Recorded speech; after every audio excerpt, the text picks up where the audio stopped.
And guess where Trump now says he's going to start the bloody mass deportations? Springfield, of course. All of this as Trump faces his second brush with death via a gunman shooting at him in Palm Beach, Florida, just as happened in Pennsylvania, neither of whom were Haitian or any kind of immigrant, both of whom are white, American, Trump-supporting men with guns. Wow. Welcome back, welcome back, welcome back. It is a new day. We thank the good Lord it's a new day. Thank God it is a new day. So good to see you again. It's me again, WJ on our channel, One Life, Many Seasons. I tell you, there are just certain times we just have to be human. Forgetting everything else, it doesn't matter. Just like I remember September 11th, and I remember exactly where I was on September 11th. Everybody became Americans. We saw each other as one. Now, here's Joy Reid, the one we just watched. Sometimes I feel like it's just okay to just tone down your anger and your rhetoric and your whatever it is that you have against someone, especially when it comes to death.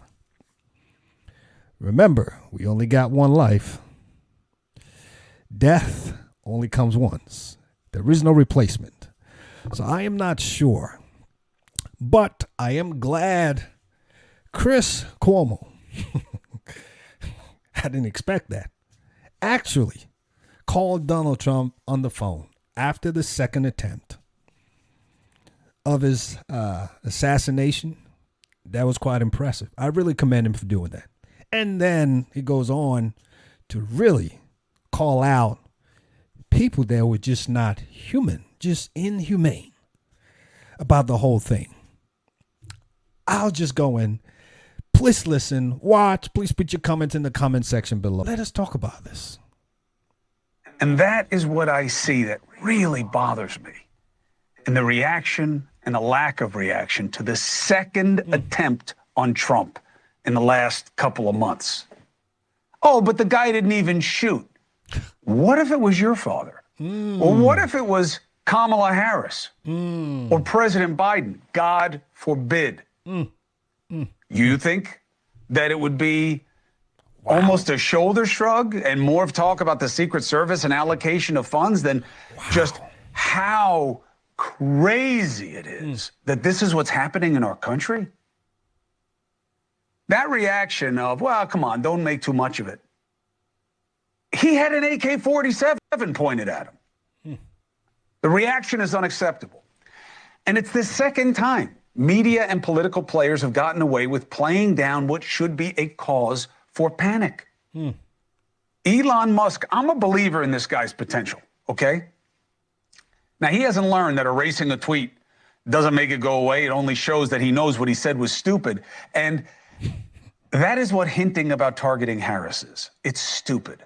I know he's a genius. I don't care if he's autistic. What he said is stupid. And it's a nod to what gets too much energy from all of us. Elon Musk could be leading the way to a better dialogue in our society. I don't know why he's undercutting his own significance with these cheap shots. I want to work with him. I believe in his platform. I believe in him, but not in what he's doing. But maybe he's just like the rest of us. It's so intoxicating. It's so contagious, the negativity. Well, let me just stop right there for a second. I'm not sure if I totally agree with Chris's assessment or analysis of what Elon wrote there. To me, I'm reading it as just what Chris just said. We don't see them. He's not wishing. I don't believe Elon is wishing that Harris or Biden is targeted. He's just saying they're not being targeted, right? But yeah, you're targeting somebody else. That's a big statement in itself. He's just saying, why just this man? Why? You got to stop it, because one person targeted, it just means everybody's targeted. Everybody now is a target. I don't think he's intending that they attack those people, but he's just making a statement to say, hey, there's a disparity of fairness here. We need our leaders to step up and start being rewarded for stepping up and doing the right thing. Both of those things matter. A mentor and friend sent me a piece that posited that the solution to the division in our society is to split it. Never. It would never work, and it can never be. Patrick Henry had it right. Maybe it was him. Maybe he borrowed it from Aesop. It doesn't matter. United we stand, divided we fall. And it is even more true today. And this gets clouded by the fact that division gets you paid. Division gets you clicks. Division gets you a following. Division, especially in digital media, is absolutely the way to get known. So the blame for the dynamic is everywhere. On the right, far right, for sure, for sure. But just as troubling to me, and no, it is not false equivalency. My brothers and sisters, I got nobody to impress, okay? I'm not joining any team. I'm not looking for a following. I'm not looking for fans. I tell people to take a hike on a regular basis. You know, when you get to that point where you have no intention of impressing anyone, but obviously yourself, and to challenge yourself, I think you're doing well. It's a good place to be in. Because I tell you, if you have to base your life decisions on what people think about you, you're going to make a lot of mistakes. And they will not be there to pick you up. So, Chris, I think you're doing well. You're in a good spot. Good word. I'm just telling you how I see it, as somebody who has been studying us for a quarter century in this gig. It is just as troubling to me to hear about fake stories of eating cats and dogs as it is to hear fake concern by our sitting president and almost nothing from the Democrat who wants to lead us about what happened with Trump. Wow. We don't condone violence. Who says that? What does that even mean? You don't dismiss trivial pursuits of violence? Okay, who would? We need a lot more than that right now. We need reason to believe in who we are at our best, and we are starved of that. Instead, we're talking about the Secret Service, who by most accounts did an excellent job this time. And you should talk about how they're funded and why they're not giving them more security, better security. But that's not what matters most here. There's a reason mentally ill or deranged or whatever it winds up being classified as, that these types of people are picking up on all the hostility. It's not enough to call it out and say it's wrong. I get that now. Being a scold does nothing. You have to just do your best to be the change you want to see, as Gandhi credited us.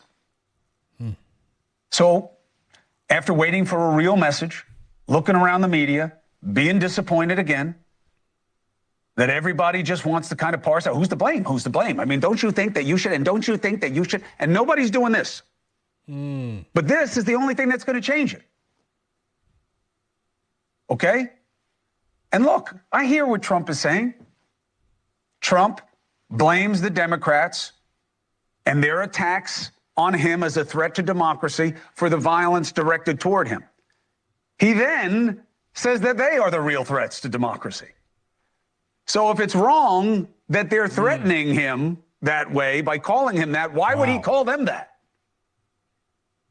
We need better.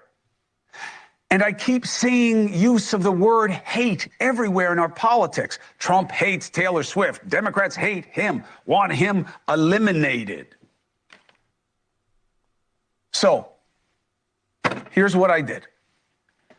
I didn't know what to say. I kept going through drafts, and I just wasn't getting anywhere. It wasn't even landing right with me. So I called former President Trump. Impressive. And I didn't ask him any questions. I didn't go after him about his role. I just wanted to know how his family's taking this. Because I grew up like that. I grew up worried about who was going to try to hurt my father. Wow. And I told you a story last week that I remember this day. I was 7, 8 years old, okay? And I remember him jumping off that stage in some ugly houndstooth blazer and running up the front of an auditorium because someone had thrown a pie at a coconut shell at Abe Beam, who was mayor, and Bella Abzug, who was running for mayor. She used to wear these big, beautiful hats. Wait a second. Is it just me?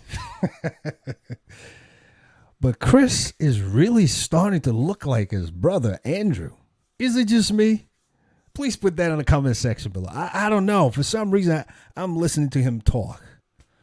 And he's saying a lot of meaningful, logical, really practical words here that I think both sides of the aisle can really use, because now he's going in the middle. But as I'm listening to him and I'm looking at him, he's looking more and more like his older brother, Andrew. Let us know if that's the case. I mean, that's just what I'm seeing now. And my father's on the stage with them in this mayoral debate or discussion, whatever. He got killed. He lost so many elections before he won one. And the guy throws the thing, and my father jumps off the stage and goes running up, and throws him on the ground, holds him down. I was so scared. And you can think what you want about Trump. He does not have many more full-throated critics of what he says and does than me. Okay? And yet I called him today because I am ashamed of how we are responding and not responding to the threats on him. Well, I'll put the link in the description for the entire video.